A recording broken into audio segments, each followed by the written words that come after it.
नमस्कार। ग्रहों की गोचरीय स्थिति पर रेगुलर वीडियो पाने के लिए साप्ताहिक राशिफल, मासिक राशिफल, त्रैमासिक राशिफल और ग्रहों के बाकी गोचर पर भी रेगुलर अपडेट्स पाने के लिए, जिसके हिसाब से आप अपने जीवन में थोड़ी गाइडेंस प्राप्त कर सकें, इसके लिए मेरे चैनल को अवश्य सब्सक्राइब करें।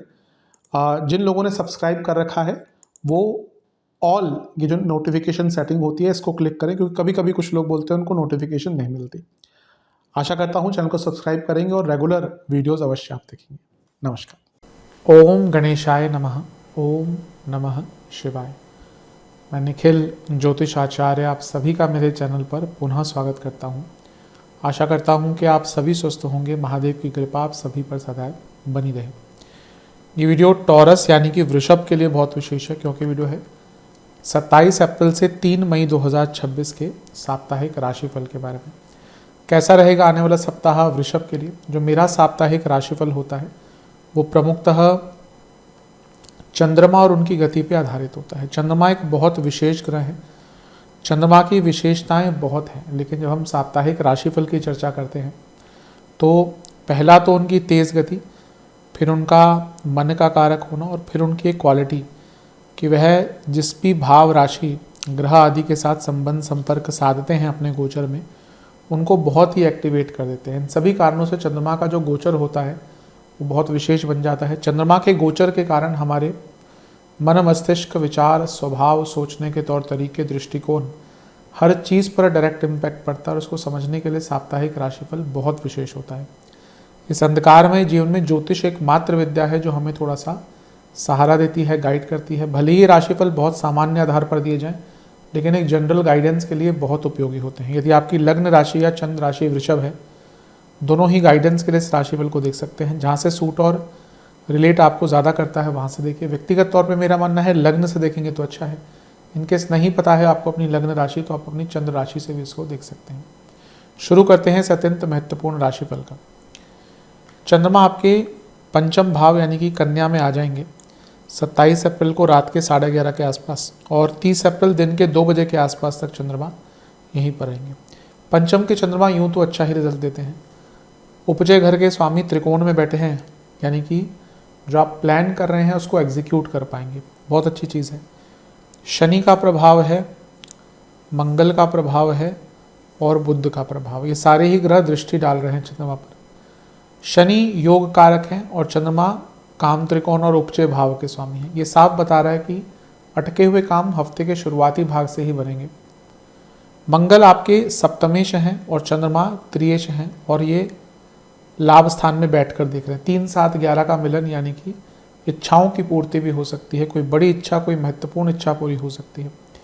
और बुध का प्रभाव भी है जो धनेश और लक्ष्मी भाव के स्वामी है, यानी कि पैसा भी भरपूर मात्रा में आता हुआ दिख रहा है। तो हफ्ते का शुरुआती भाग तो बहुत अच्छा है, लेकिन पंचम के चंद्रमा और केमद्रुम योग और शनि का प्रभाव विषदोष, शनि भले योग कारक है लेकिन विषदोष तो क्रिएट करेंगे, तो ओवर थिंकिंग, नेगेटिव थिंकिंग बहुत तंग करेगी। मंगल का प्रभाव है, मंगल 12वें घर के स्वामी हैं और सप्तमेश हैं। ये अपने आप में ही इंडिकेट कर रहा है कि कुछ खर्चे आपके बढ़ सकते हैं और चोट चपेट के कारक भी यहाँ पर बन जाते हैं मंगल, क्योंकि 12वें घर के स्वामी भी अपने आप चोट चपेट के कारक हैं। और बुध का प्रभाव भी है जो नीच की अवस्था में है, यानी कि ज़्यादा बोलेंगे उसके कारण कम्युनिकेशन प्रॉब्लम होगी और कुछ गलत फाइनेंशियल निर्णय भी ले सकते हैं। तो आई थिंक थोड़ा सा अपने ऊपर नियंत्रण रखेंगे तो आपके लिए बहुत श्रेष्ठ रहेगा इन एरियाज़ में। टाइम बुरा नहीं है, लेकिन ओवर थिंकिंग, ज़्यादा खर्चा करना और अपने इंजरीज वगैरह के बारे में अवेयर नहीं रहना, ये चीज़ें आपको दिक्कत में डाल सकती है। अगर आपकी संतान है तो उनसे भी बातचीत थोड़ी कम ही कीजिएगा, वरना मिसकम्युनिकेशन के कारण संबंधों में प्रॉब्लम्स आ सकती हैं। नवांश कुंडली बता रही है कि थोड़ा रिलैक्स्ड मैनर में आगे बढ़िएगा, पूरे जीवन में काम आएगा। दशांश कुंडली कार्य क्षेत्र में अपने काम से काम रखना है। बिजनेस में ना बहुत ज़्यादा फ्यूचर प्लानिंग इस टाइम पे मत कीजिएगा, वरना परेशान हो जाएंगे। लव लाइफ, एक दूसरे को स्पेस दीजिए, बहुत अनिवार्य है। वैवाहिक जीवन सेम चीज़ कहूँगा, अकेले टाइम बिताइए, अपने दोस्तों के साथ टाइम बिताइए, अपनी हॉबीज़ के साथ टाइम बिताइए, स्पेस दीजिए एक दूसरे को। स्टूडेंट्स, ओवर थिंकिंग नहीं, स्पॉन्टेनियस रहना पड़ेगा यहाँ पे। सेहत की जहाँ तक बात है, नसों की problem, BP, skin disorder, anxiety, सर्वाष्टक में आपका 10वां घर बली है, ये अपने आप में अंकित कर रहा है कि ये समय बहुत श्रेष्ठ है कार्यों की पूर्णता के लिए, लेकिन अपने माइंड पर बहुत नियंत्रण रखना पड़ेगा। मन पर अगर नियंत्रण रख लिया तो बहुत आगे बढ़ेंगे। 30 अप्रैल दिन के 2 बजे चंद्रमा आ जाएंगे आपके 6ठे घर में यानी कि तुला में, और 2 मई रात के 11 बजे तक चंद्रमा यहीं पर रहेंगे। चंद्रमा का इससे इसी दिन बुध का गोचर भी हो जाएगा। अब 6ठे घर के चंद्रमा मिश्रित प्रभाव देते हैं। पहले अच्छी चीज़ों की ही बात कर लेते हैं। चंद्रमा पर यहाँ पे इम्पैक्ट देखिए, गुरु की दृष्टि है, राहु की दृष्टि है, सूर्य की दृष्टि है, बुध की दृष्टि है और मंगल की भी दृष्टि है। तो इतने ग्रहों का प्रभाव चंद्रमा पर कभी भी अच्छा नहीं होता। लेकिन हम पहले अच्छी चीज़ों की बात करते हैं, कुछ अच्छा तो होता ही है। फिर से उपचे घर के स्वामी हैं, उपचे भाव में है और मंगल की गति है और सूर्य का तेज है, यानी कि काम तो आपके आगे बढ़ेंगे। सरकारी कार्य हो, लोन्स के कार्य हो, लिखा पढ़ी के काम हो, एडमिनिस्ट्रेटिव काम हो, पूरे होंगे। बुध भी देख रहे हैं जो धनेश भी हैं, पंचमेश भी हैं। कोई पैसा फंसा हुआ था, विदेश का पैसा फंसा हुआ था, विदेश संबंधित कामों में, या अदरवाइज कोई धन का काम रुका हुआ था, वो कार्य पूर्ण हो सकता है। राहु और गुरु का प्रभाव, ये जो अर्थ त्रिकोण एक्टिवेट हो रहा है, यानी कि कार्य क्षेत्र में कोई भी दुविधा अगर आपको आती है, उसका बहुत प्रैक्टिकल और आउट ऑफ द बॉक्स जाकर आप आइडिया या आंसर ढूंढ सकते हैं। ये भी आपके लिए बहुत श्रेष्ठ है। लेकिन 6ठे घर के चंद्रमा, केमद्रुम योग, राहु, गुरु, ओवर थिंकिंग की इंतहा नहीं। जैसे होता है ना गाना है कि इंतहा नहीं, इंतहा हो गई इंतज़ार की, वैसे ही राहु और गुरु का प्रभाव अगर चंद्रमा पर होता है तो कोई लिमिट नहीं होती ओवर थिंकिंग की। और ऊपर से 6ठा घर का चंद्रमा, व्यर्थ की चिंता इनटू इन्फिनिटी।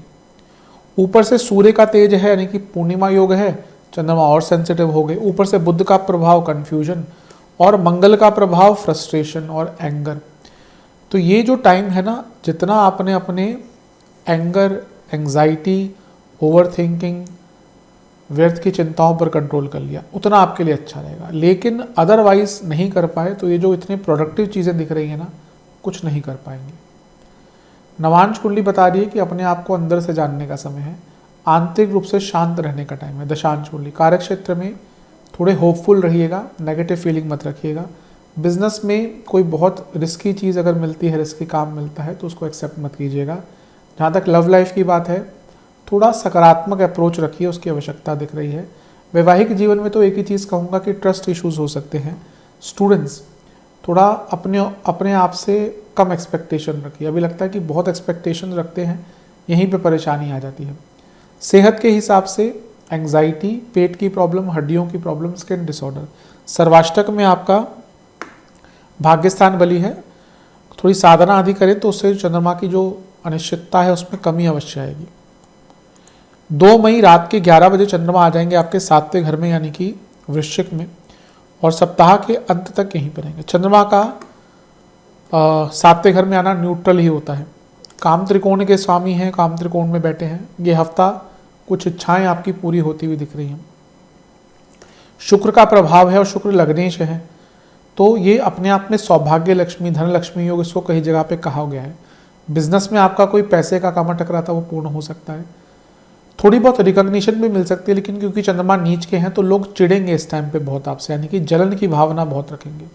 तो इन लोगों से थोड़ा बच के रहें तो अच्छा है। गुरु से 6ठे में हो गए तो शकट योग बन गया, यानी कि कुछ कार्य विलंबित हो सकते हैं। तो अपने कार्यों को शुरू से ही टाइम मैनेज्ड वे में करेंगे तो आपके लिए बहुत अच्छा रहेगा।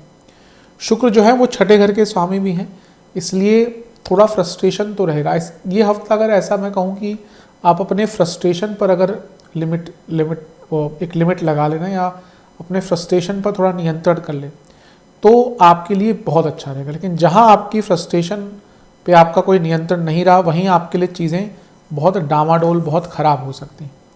नवांश कुंडली बता रही है कि आपको एक प्रकार से प्रैक्टिकलिटी में वापस आना पड़ेगा। दशांश कुंडली, कार्य क्षेत्र में जिससे भी बात करें बहुत सहजता से करें।